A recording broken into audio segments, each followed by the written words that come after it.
here in 100th Anniversary Park of Zonguldak in Turkey, right off the Black Sea. We're here with the edition of ESL Open Cup Asia division, the one that's right before IEM Katowice, happening this Sunday. I am, of course, your host, Yaku of Yakuzaku, and with me today is El Higado de Sociedad que tiene que tener cuidado con todo el licor, Light_VIP. How we doing, Light? What's up, Yaku? Sí, es verdad.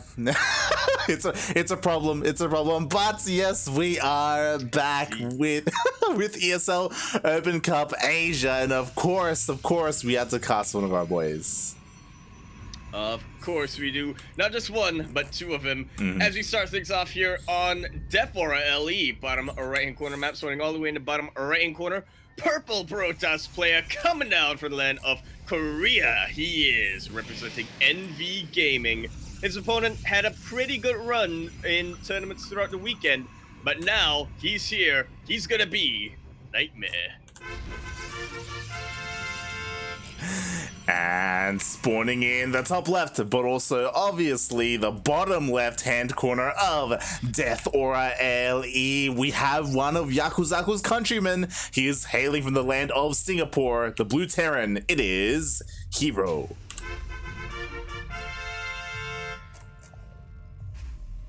So I don't know how many viewers watching right now were keeping up throughout the weekend during, of course, WC Weekly and Grand Plapas Open. Hiro does this literally every TVP. Almost every, like, he even does this against Zerg as well. Like, he has different variants, but he is a very cheesy player. And we'll see if NightMare is at all familiar with him or will be ready for this sort of thing. Well, I tell you what, already blocking the scout. Not quite sure what's going his way. From the looks of things, it actually looks pretty normal. Don't see if he got a gas or not yet. Okay, he hasn't gotten a gas yet.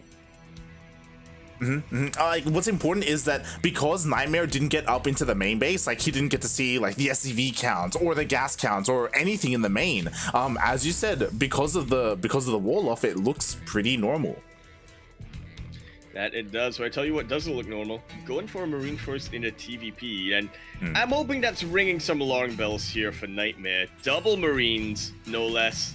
Come on, NightMare, you gotta suspect something's coming up. We'll see. He does have the depth. He's working on sentries. The sentries will be key when it comes to force fields. But okay, there we go. Shield batteries being turned down. The first of hopefully a couple.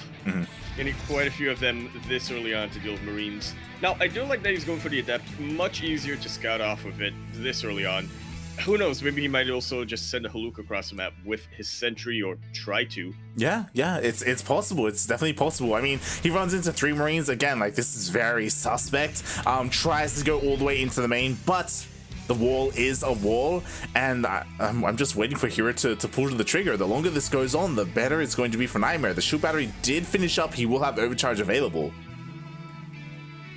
And not just overcharge, but also a couple of units that are able to make use of that. Pulling the boys once more. Yeah. That is what we like to see from Hiro. And like, what Hiro special. Like, what is there for defense, really? Okay, then we got shield batteries are being thrown down on the high ground. Super really important here right now for NightMare. Especially if you can contain this this Marine force to the low ground with that, some force fields. Now let's take a look. You're starting to move up. They're very good block, but it is in range of at least one of these pylons. NightMare gonna be supply capped, unfortunately. And the unfortunate thing, if he doesn't focus on the other pylon. Exactly. Okay, so one of the pylon does go down. The problem is that there were 2 sentries, but that is it when it comes to force fields. They won't have another one ready. Oh, but another sentry pops out. It's stuck. But it's blocked. It gets Yaku Curse Light. The Yaku Curse knows no race. Oh my god. Funnily enough, a couple of these short batteries well in range of the Marines. Even one of these gateways. That's quite an owie, and Hiro might actually take this. I mean, there should be enough Marines to deal with the Immortal. That's a bit of a whiff force field over there. I think Hiro's actually going to do it. He's not focusing the Immortal, though. No, he was focusing the pylon, actually. He focused on both shield batteries and then the pylon, and that may have been his mistake. I think that's what it was. GG, NightMare holds that all in and takes it. It looked very shaky for a sec. Oh, God. But man... Yeah, like that. Honestly, that was pretty close. Like, it was very lucky for Hiro that sentry got Yaku cursed and stuck. It really did. That's what made it close. But like NightMare, he was very smart in his defense, right? Like throwing down shield batteries on the high ground, completely giving up the low ground. And yeah, just getting as many shield batteries as he could up there.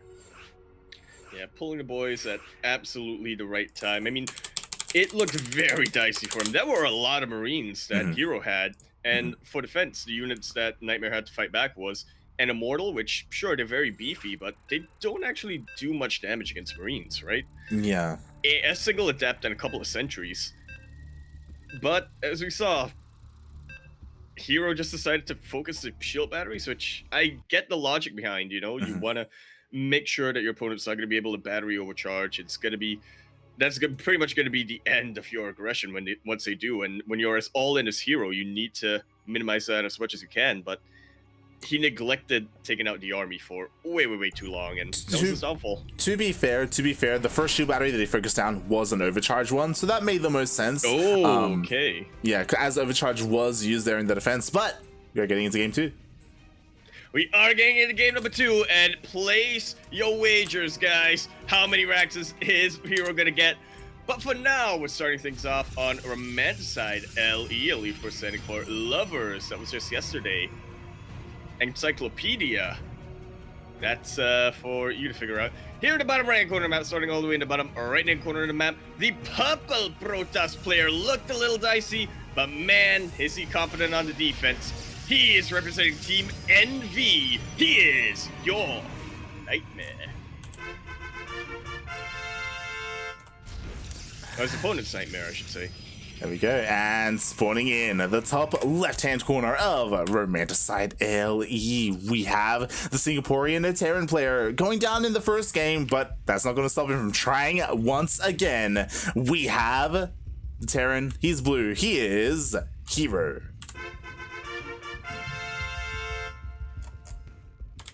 Yeah, I love to see it coming out from Hiro. Walling off very quickly this time, really wants to, just prevent NightMare from getting a glimpse of what the main's looking like. But I feel like this is just going to make him a lot more suspicious. Yeah. He might actually break through. The problem is that, like, after game number 1... going to break through. Game number 1 is like it's perfectly fine. Game number 1 is like the game where this build works the best, right? Because your opponent has no idea what you're going to do, right? Doing it 2 games in a row, it's very risky, and you would think that like it's already in the back of NightMare's mind, like the same kind of opener, the same kind of build that Hiro went for in game 1. On the other hand, if it didn't work the first time, what makes Hiro think it's going to work twice might be how NightMare's looking at it. But he is being pretty diligent with his scouting. Unfortunately, Hiro, he did pick a pretty unorthodox position to proxy from. Now, it will mean that it takes a little bit longer for Hiro to make it across the map with some Marines, so it should be also a bit more difficult to scout. Oh, I think NightMare's going to barely miss it with this probe. Yeah, we'll see. He does have a path set. We'll see how large the vision is for this worker as he gets close and he spots it. He spots the racks. Yeah. Barely didn't see it. Now he confirms it is double racks. That's going to be planning up back at home. See if he cancels this Nexus. It's going to be pretty interesting. We tried to keep it up. Yeah, the problem is that Hiro doesn't know he's been scouted. Like, NightMare was very smart with his movement and did stay on the edge of the vision of the racks, so I'm not too sure if Hiro is aware of that, and we'll see if that changes any of his decision making. He is pulling the boys, he's trying to pull this off again, going much earlier, much faster than he did in the first game. Exactly, and at this point, NightMare honestly doesn't have too much. He'll have 2 force fields available to him, which he does need to time right. He can't afford to just, waste those force fields and waste his entire energy. But I'm feeling pretty confident for NightMare over here. Hiro has a lot less Marines than he did earlier on, even though he is hitting quicker. Yeah, and this is the problem, right? The force fields, because he has 3 sentries up here. That means 3 force fields are available. 1 gets used. There are more shield batteries being thrown down here, and I think that's almost every Marine gone. That's really got to be it. More SCVs and Marines here. NightMare also being very smart here with his force fields, cutting off the army in half. GG's call! I thought we were gonna have a bit of a quick series light, but I didn't expect it to go quite that fast.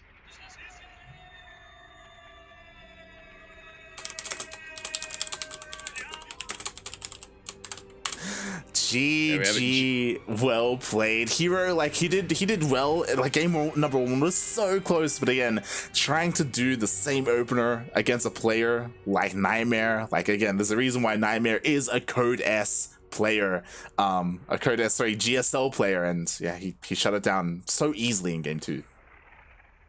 Very, very much so. This probably isn't the first time NightMare's encountered this. I mean, he plays on the Korean server. Yeah. This kind of stuff is very common on ladder. In the KR server, anyway. Yeah, the Korean server is obviously very aggressive, so we got to see the beautiful defense there by NightMare, fully aware of what the correct response was. And one of the other reasons why we jumped onto this series was because the opponent for NightMare is ready and waiting. That he is. You already know who we're gonna cast. If you !B in the audience or in the chat over there, it is gonna be a PvP NightMare versus not Zest, not Stats, not even Zaun. It's Patience. Yeah, one of the best Protoss players in one of the best PvP Protoss players in Korea. He's amazing. He's beautiful. You tried to say he was one of the best Protoss players. You could not even keep that straight face. Well, he is. If you look at the broad scope of things. Yeah, I mean, he is in the higher percentage of Protoss players, just compared to some of his peers. Maybe not so much. And I definitely stand by saying he's one of the best PvP players. I would favor Patience over Zest or Stats in a PvP. There's just something about that matchup. We even saw last week. Last week, Zest lost to NightMare in a PvP, and then Patience took down NightMare. Like, PvP is its own beast of a matchup, and that's why I'm really looking forward to this rematch from last week.